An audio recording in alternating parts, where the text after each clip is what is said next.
Hi everyone and welcome back to Exehaven Harbour. Hopefully this episode will go out just before I go away, as I mentioned in the last episode. Now I've made a start on the cargo ship, the T030 from Scale Scenes, and I've made a start on it, as you can see. So some of the bulkheads are going in. This is the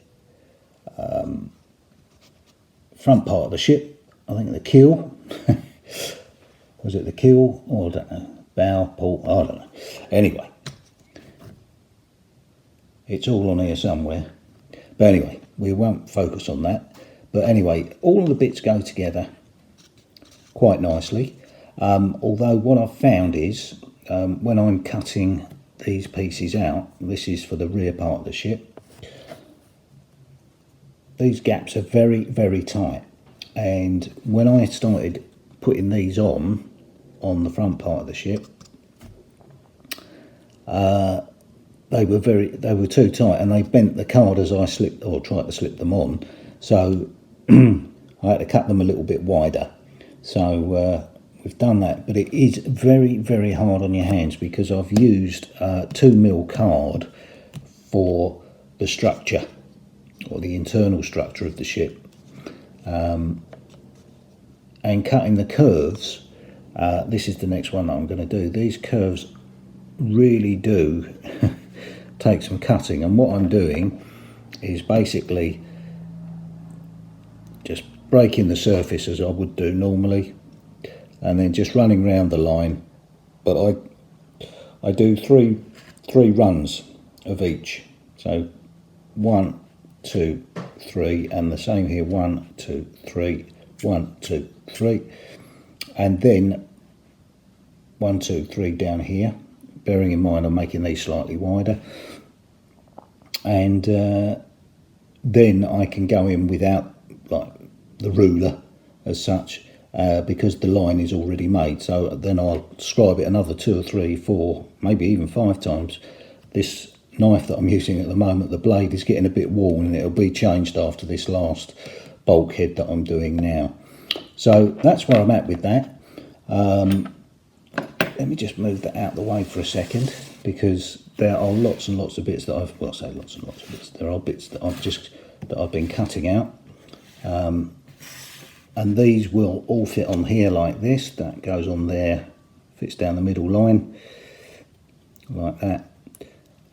And then obviously these slot into the corresponding slots. Not that you can see that because my hand's in the way, and if I turn that round, put that back on there, and they all slot into these corresponding slots. So that's where we're going with that. It's going to take me another 10 minutes to cut that last bit out, maybe less than that actually, probably 5. Feels like 10 minutes. My finger's getting really sore now from doing all that, but what I'll do is, once I finish that piece there, is that I'll glue them all together and have a little break, and give that finger a break. Okay, speak to you soon. Right, hi everyone, and here we are back in the cabin, and I've been managing to fit a few hours in here and there. The result is I've got to the point where I was hoping to before the summer hit. So everything from here, in terms of the double track main line that you can see there, has now been wired. It's all got all the wires been soldered, which goes right round to there basically. Now the point was, I didn't want to get too far, and I've probably gone a bit too far already, but the station is wired in, Exehaven Harbour station that is, and everything else is wired in right back up here and to there. So it gives me a chance to test the gradients and see what we can haul up there, and I think this time I know the gradients are much less, and they are 2%. That's the maximum that the gradients are. And what I want to do now is get the wires, all the dropper wires, hooked up to the bus wires, and then I can go from there. And then we can start testing and maybe have some trains running. But I can't see that happening before we go to Australia, but you never know. Now, what I've got this time are these Wago connectors. Can you see that? There we go. Now, these are 5 connectors, so I'm going to get 4 dropper wires. So 1, 2, 3, 4, and the end piece will be the wire that actually joins on to the bus wire. So we won't have too many connections to the bus wire. So that's how we're going to play that. We're going to see how that works, and we'll take that from there. So yes, we've made progress, and I'm really pleased. You know, I've laid a bit more cork underlay beneath the track up there, so we've cut a lot more of that out, painted it up, and I kind of feel like I'm making progress again. But anyway, I'll come back to you in a while. It may be when I've got it all wired up to the bus wire and we're going to start testing trains, but we'll see about that. Okay, so that's all of the Wagyu connectors that I can connect for now, all done. And just to show you an example of this, there's 4 wires that are running into there. I don't know whether you can see that well, not too bad. And these are 5 connectors. Now, the idea is 4 of these are from droppers, and then another one, which will be the dropper as such, or the main dropper. It will feed out of there, and I'll just feed that onto the black wire, so that I haven't got loads and loads of different little connections going on there. So these Wagyu connectors are really good, actually. They really do grip the wire quite nicely. There's an example of a red one there, slightly in the shadows, but the same thing will happen. There's a spare output at the end there. A red wire will be put into there and then attached to the main bus wire. And I've done that now for all the wiring that I've done so far. So that's where we're at with that. There's another thing that I need to show you, which I'll get back to you in a second. Okay, so what we have here is the end of the bus wire, and that is connected to the DCC Concepts Power Bus Spike Suppressor.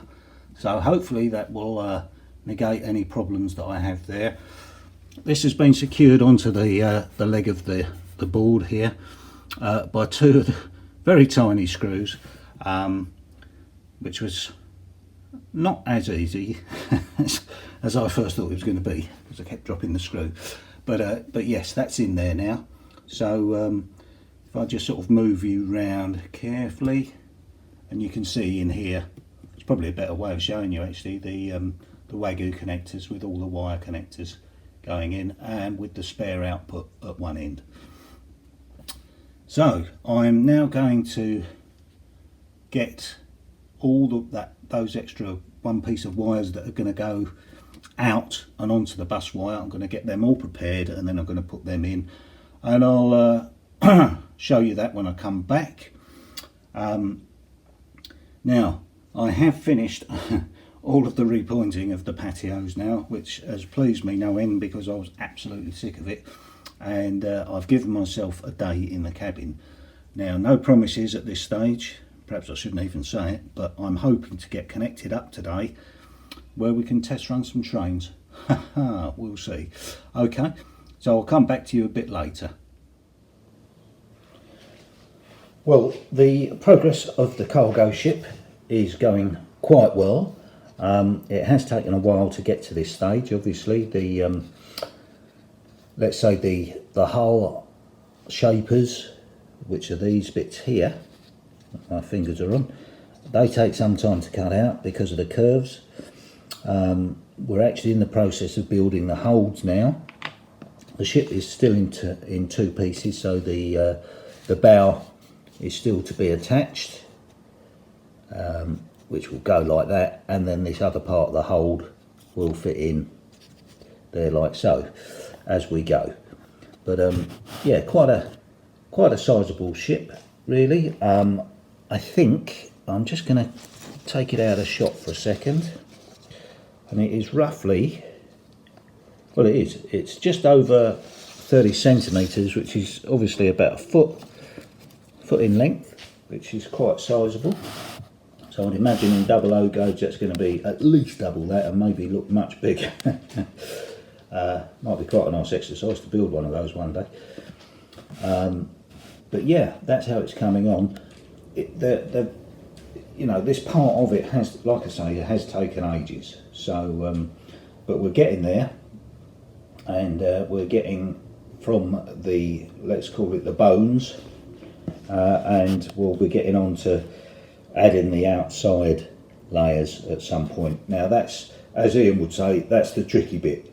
Getting that really sorted out and lined up just right. If I remember rightly from the first time I built one, that's quite difficult, and I remember having to do a bodge around the stern end to make it all sort of fit nicely. But hopefully this time I've used the right size card. I'm a bit more experienced, and we can make something better of it.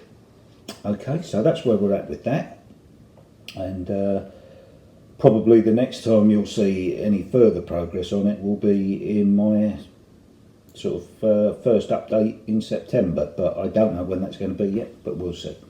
Okay, right. Welcome back. Sometime after the last clip, this is probably about 4 hours, which did include a little break for lunch. We appear to be up and running. I've tested a few locos. I'm getting to the point where I've had enough now today, because I've been in here probably getting on for 6 or 7 hours, and I'm tired now. I've been on my hands and knees, and I was really pleased that I've got the trains running. Now, the first one that I ran was, it's the Western, and that's not out now. The Western is my go-to. I know Ian. Hi Ian, how you doing? Ian's N-Gauge. He likes his 33. I love my 33 as well, but the Western was the first engine I've got, and that is a real workhorse, and that worked perfectly. I had a few little issues to start with the track not being that clean, but I have used my new track rubber. This track rubber is one of the new ones from Gauge Master. This is the premium track rubber. I saw Alan use it at Dragon Junction. Hi Alan, if you're watching this, I know you do occasionally. Watched him do it, and this is not as abrasive as the Pico rubbers. It's quite soft, but apparently it does the same job but better. So there we go. Anyway, I've used that, and the track is much better than it was. I think some of the locos were a little bit sticky, let's call them, when they first come out again. So a couple of runs up and down, and they were running fine. So the Western was first, then the 33, which performed admirably. Then the Castle class. I used this one because this one was the one that really struggled with the gradients on the old iteration of Exehaven. And the great news is that all of the steam locos will pull this 8-coach train. And I'm so pleased with that, because the gradients are nowhere near as steep as they were once, but I wasn't sure they were going to do 8 coaches. I'm going to run the 5MT for you in a minute, mainly because it's got sound, and I love hearing that sound. The Schools class, I love this engine, but boy, this one has been a real pain in the arse. But to be fair to it, it has picked up some problems here and there with the track, and they will be corrected over maybe the next week or so before I go away, but if not, it will be done later this year. So I think without further nattering, we'll show you the 5MT performing, going up the gradients that we've got so far. Apologies for the slightly wobbly, because I'm concentrating on the phone now to operate the train.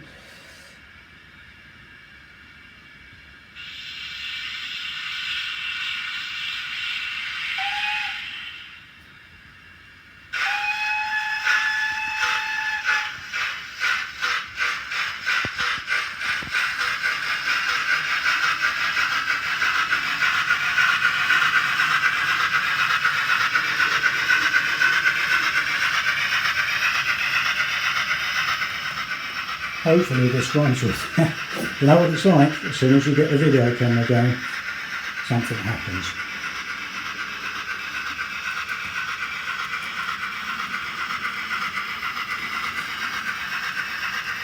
And there she goes up the first gradient. These gradients are 2%. Over my scratch built Barmouth type bridge.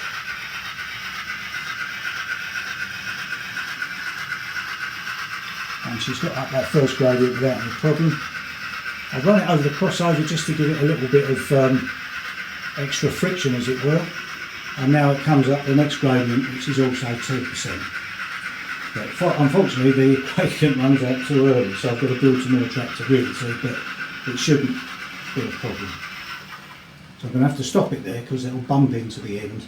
It takes ages to finish up 5MT. So there you have it.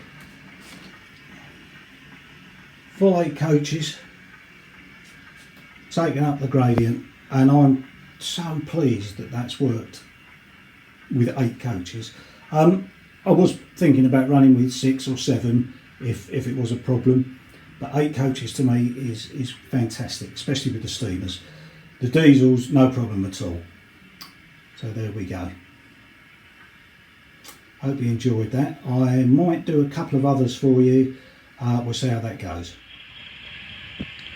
Right, okay, I know that some of you like the old diesels, and got the Class 50 out with a bit of sound. So we'll give this a little run.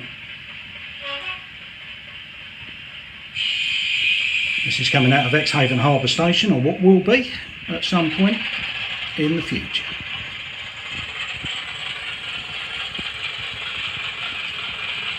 The diesels have no problem, they didn't have on the old layout at all, getting up the gradients.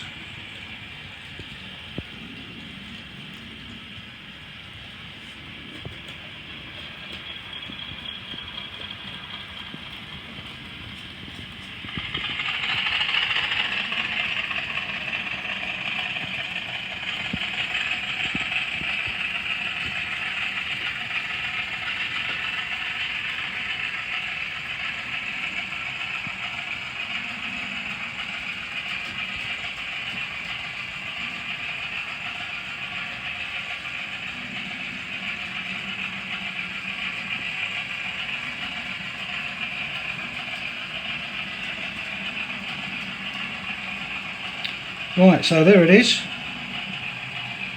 Thanks for watching, everybody,